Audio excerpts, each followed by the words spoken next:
welcome to a videocast of Reporter's Notebook. My name is Tasneem Sharma, Executive Editor for Multimedia, and I'm here with Lucas Briger, a contributor for News. And today he wrote an article about Dan-el Padilla's speech at Campus Club, in which he shared his experience as an undocumented immigrant. Can you tell us a little bit about the event? It was very impressive overall. Personally, I remember reading about him when I was still a senior in high school, and I had been accepted to Princeton, and sort of realizing his story was only possible with the help of the school in certain parts. It's obviously a lot of effort on his part, and it was very exciting to know that I was coming to such a place. I mean, Daniel is a very impressive fellow. Obviously, you just look at his record, and I think what's most impressive about him is the sense that he has of things and the modesty. What struck me most is the word that you use, undocumented immigrant. The entire time he used those exact words versus illegal, which is what we see in politics and spin shows all day long today, 24-hour media cycle, and that in his words he finds the term illegal immigrant very demeaning, in that who's to say whether someone should be permitted or not to pursue their dreams.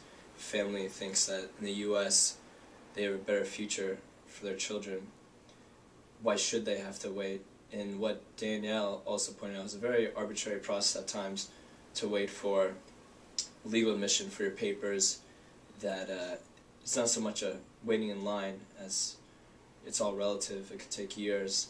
And the other point that he pointed out, the problem with that, is that having the context and being called an illegal immigrant is that maybe someone will start to think, oh, well, if he's illegal, then he doesn't have the same legal protection, and that he's an entity that, his existence is contested, which was the words that Danielle used.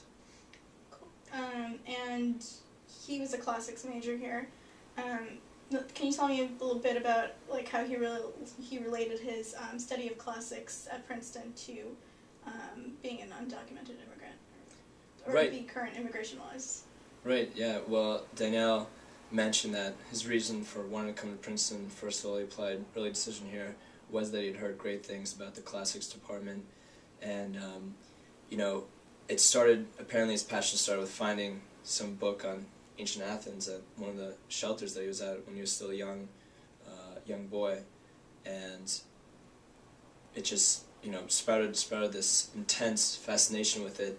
And for him, the funny thing that he notes, and obviously the current celebrity status that he does enjoy, ever since that Wall Street Journal article came out in April of 2006, is that currently he's in his first year, PhD candidacy at Stanford University, and he's studying ancient Rome, Roman Republic and Roman Empire.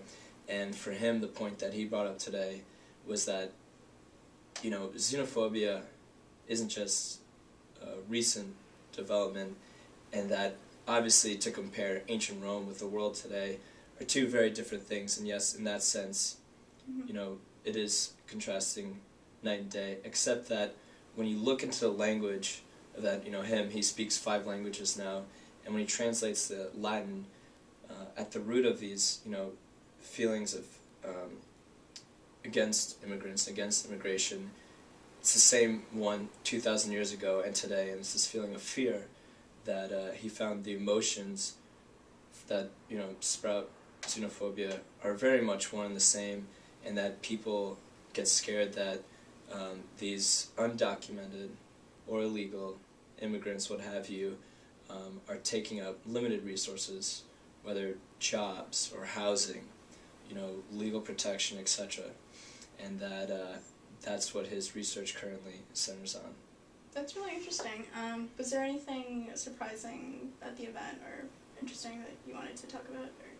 I would say, just considering how accomplished this young man is, his extreme modesty. He won the freshman honor prize. I can't recall the exact name at the moment. He's becoming one of 1,100 students being selected for that prize early on. He's been described by multiple professors as, being sure to be one of the best classicists to emerge out of our generation, and graduated at 3.9, went to Oxford, had studied at Collegiate, which is one of the oldest high schools in the country, Princeton, to go on to Oxford, now at Stanford, accepting this, celebrity status with this grace and humility. I thought probably one of the most amusing parts happened to come at the end of the discussion today, organized by this group, the Dream Team, that an older audience member, sort of last comment of the day, raised his hand and he says, Danielle, thank you very much for coming here, but I think what you're doing with us today, there's a financial term for it, and you're selling yourself short.